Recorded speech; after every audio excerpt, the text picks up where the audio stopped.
La nouvelle présidente du Comité national des jeunes, Christine Normandin.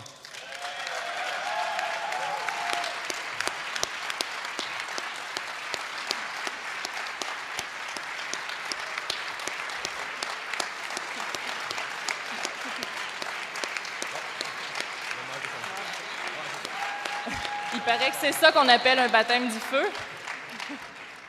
Bien, bonjour à tous.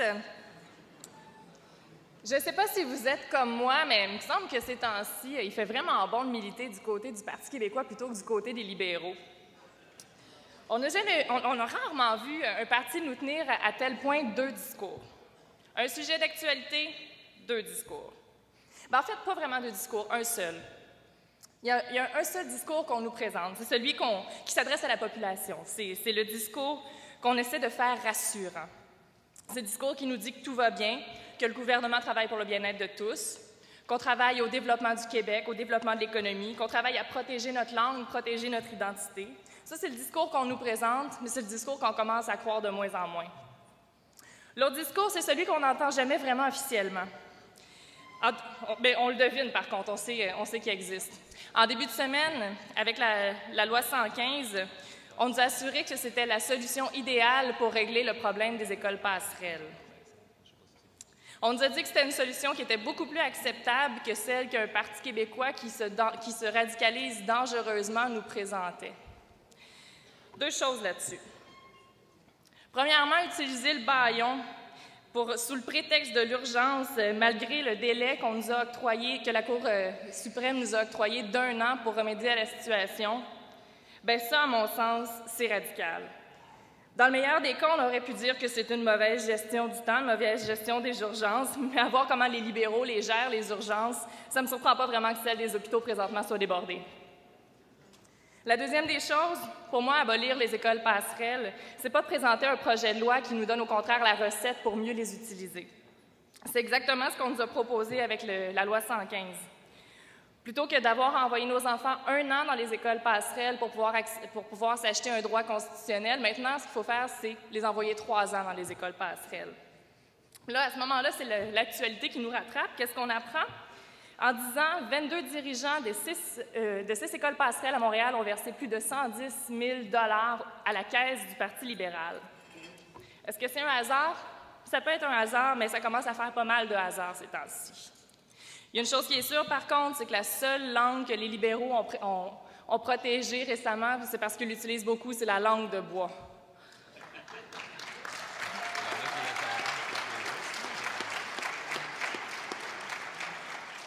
Encore une fois, il fait vraiment bon militer de notre côté ces temps-ci. Je ne sais pas si vous avez vu aller notre chef en début de semaine.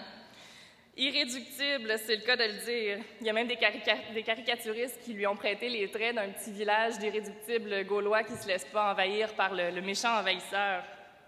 Je ne sais pas ce que Mme Marois a bu cette semaine, si c'était de la potion magique ou si c'était une version plus corsée de sa tisane au gingembre, mais définitivement, il faut garder la recette.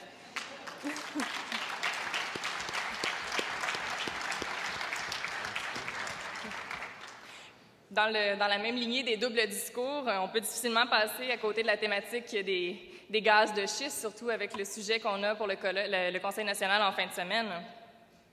La contradiction entre ce qu'on fait et ce qu'on dit, encore une fois, est vraiment flagrante. Il y a peut-être des gens qui se souviennent d'une défunte émission où on disait toujours « Prends ton temps, mais fais ça vite ». C'est effectivement ce qu'on nous dit ces temps-ci.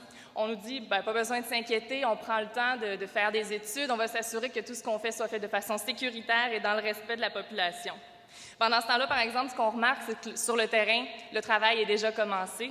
Puis une fois de plus, ce qu'on réalise, c'est qu'en arrière de l'industrie gazière, c'est des anciens élus libéraux et c'est des membres du personnel qui tirent les ficelles. Un moratoire, le temps de s'assurer une exploitation des ressources qui permettent un réel retour des investissements pour le Québec, bien voyons donc, le temps, c'est de l'argent. De toute façon, la seule vraie ressource naturelle qui compte pour les libéraux, c'est celle qui peut forer à même les poches de leurs bailleurs de fonds pour l'instant.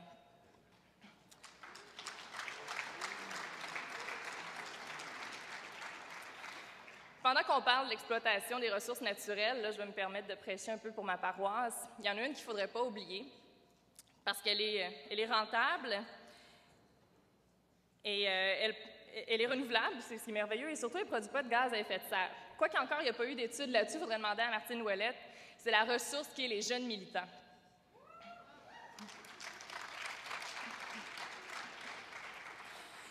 Ici, c'est principalement aux militants des circonscriptions que je m'adresse. Vous avez peut-être peur de nous aborder des fois, mais inquiétez-vous pas, on ne mord pas. Vous avez peut-être entendu des rumeurs à l'effet contraire récemment. Il ne faudrait pas avoir peur de nous.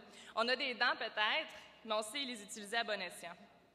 Avec un gouvernement libéral dont présentement, tout ce qu'on n'entend pas vraiment le chant du cygne, mais plutôt celui d'un vieux corbeau agonisant qu'on trouverait sur le bord d'une route qui a été beaucoup trop longue, on sait que le temps qui leur reste pour remplir leur mandat va surtout servir à finir d'envoyer les retours d'ascenseurs qu'ils doivent à leurs grands donateurs. On dit que l'argent n'a pas d'odeur, peut-être, mais on n'a pas besoin d'être des grands chiens de chasse pour pouvoir suivre la piste des décisions qui sont prises et qui sont douteuses et qui sont prises par le gouvernement libéral pour faire le pont entre eux et les bailleurs de fonds. À chaque fois qu'on va découvrir une de ces pistes, quelque chose qui me dit qu'on n'aura pas besoin de chercher très, très longtemps à chaque fois, c'est à ce moment-là qu'il ne faudra pas vous gêner pour utiliser les militants jeunes. On est là pour travailler avec vous et au risque de me répéter, on est une belle bande de jeunes loups qui attendent que ça, que vous veniez nous voir. Ça me fait plaisir d'être la porte-parole de ces militants-là.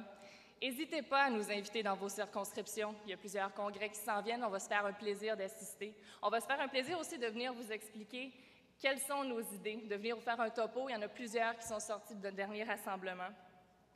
N'hésitez pas à nous inviter dans vos instances. On veut travailler avec vous. On est dans le même parti, on milite pour la même chose, pour la belle cause qui est la souveraineté. Puis comme je disais justement au Grand Rassemblement national il y a quelques semaines, au plafond au-dessus de ma chambre, quand je me lève, la première chose que je vois, c'est un message qui me dit « Lève-toi, la souveraineté n'est pas faite encore ».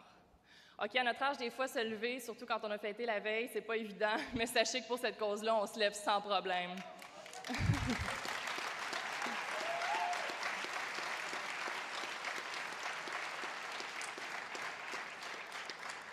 Donc, encore une fois, la ressource qui est les militants jeunes, n'hésitez pas à l'utiliser, parce qu'on sait que s'il y a une bête qui est à traquer pour nos jeunes loups, elle n'est pas de notre côté, elle est de l'autre côté, puis on va la traquer tant qu'on n'aura pas eu ce qu'on voudra. Puis en bout de ligne, c'est la souveraineté.